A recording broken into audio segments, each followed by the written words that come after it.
will now share the call, and it goes to Senator Roberts. Thank you, Chair, and thank you all for participating tonight.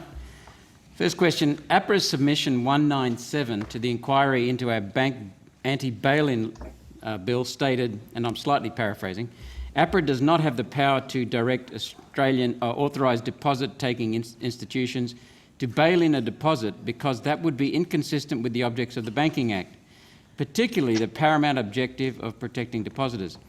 Such a direction would be found to be invalid. Who would find it invalid?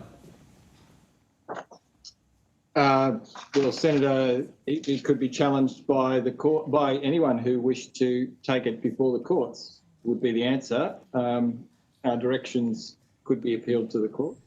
So that's my understanding too, that only a court can find an APRA direction invalid. Can I confirm that it is your position that if a bail-in occurs, those depositors who have lost some or all of their money must then take their bank to court at their own expense, millions of dollars in legal expenses, to seek an order declaring the bail-in invalid, but they've got very little in the way of funds to fund that because their deposits have been cleaned out?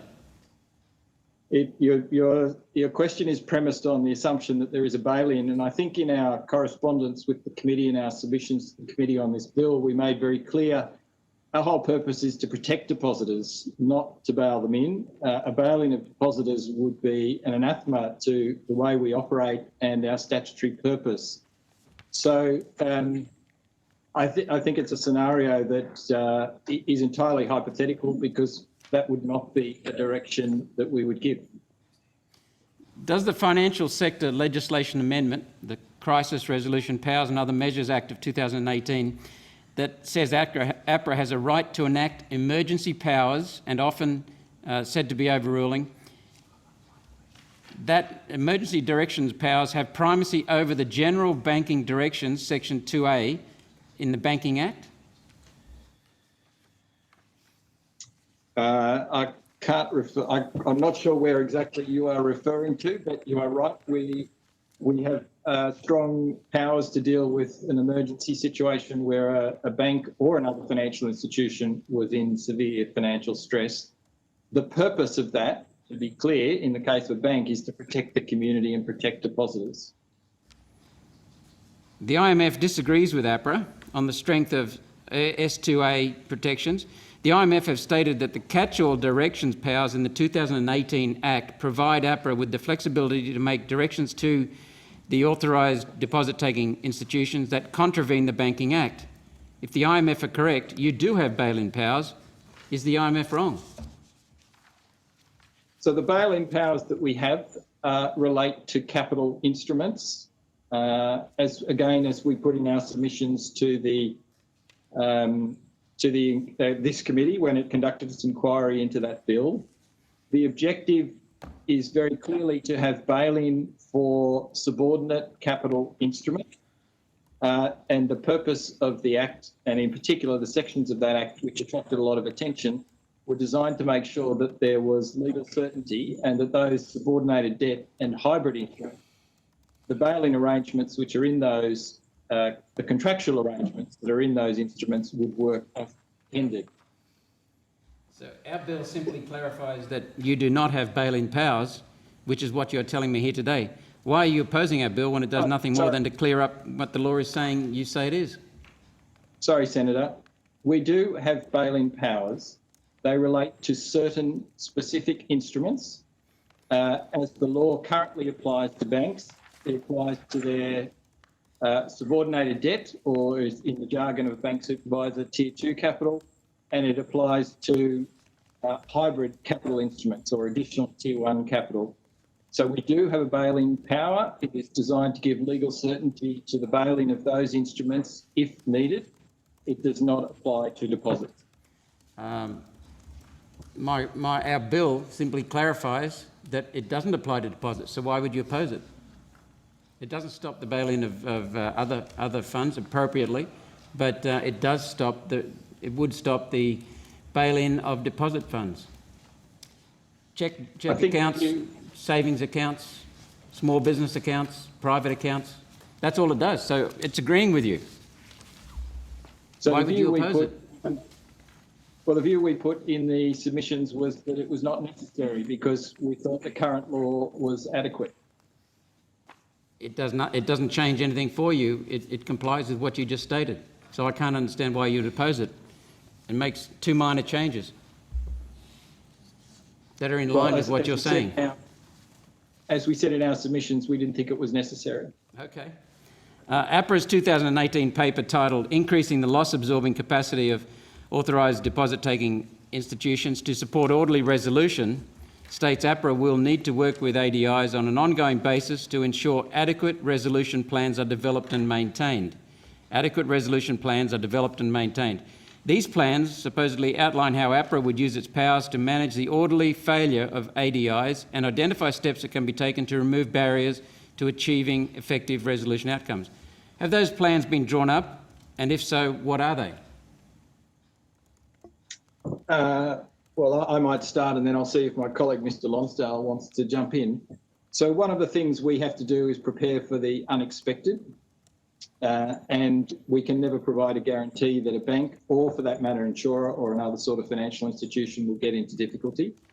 So we need to have crisis plans, like contingency plans drawn up for how we would respond in the unlikely, and I stress unlikely, scenario that a bank was close to or failing.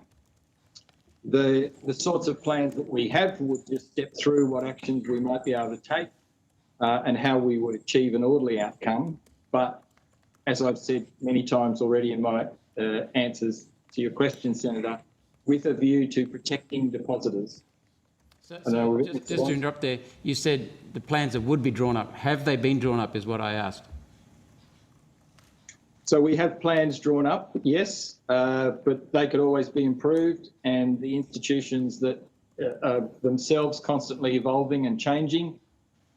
So the plans always need to be updated and made sure that they continue to be current.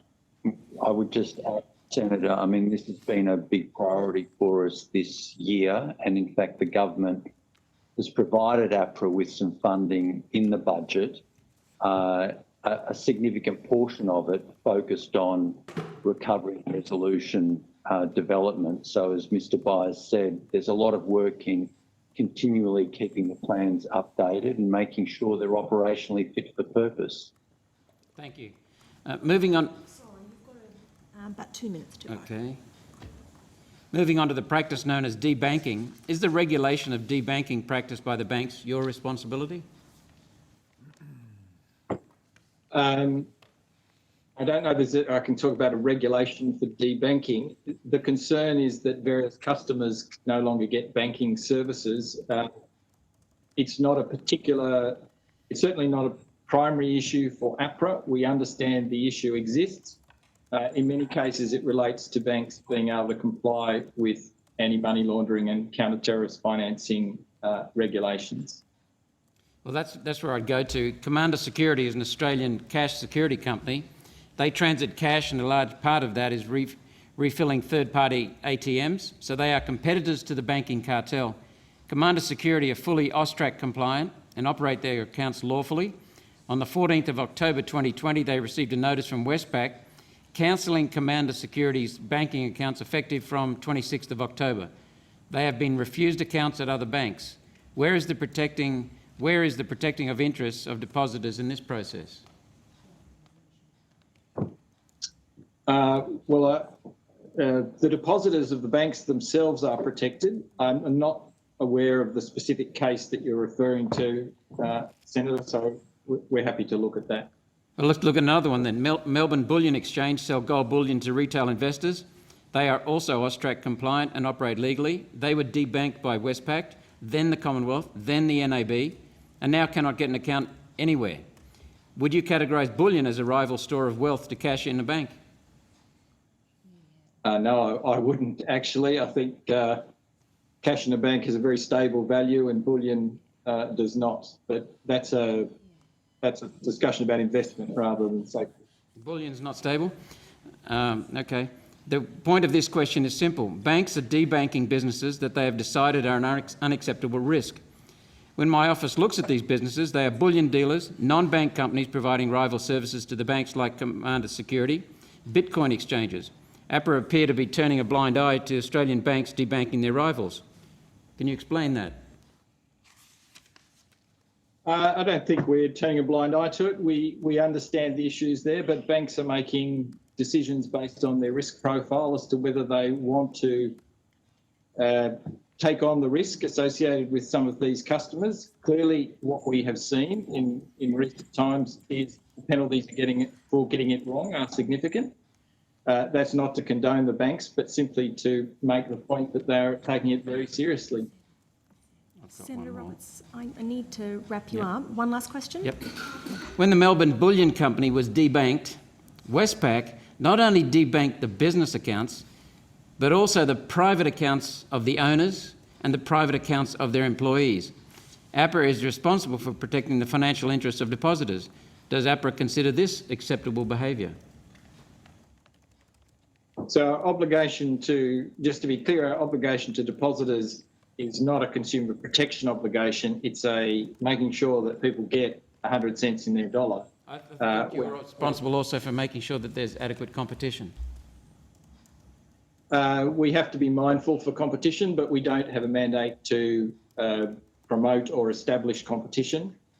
We have to deliver safety and soundness, having regard to a range of other factors: competition, efficiency, ability and competitive neutrality. But we're not primarily a competition regulator.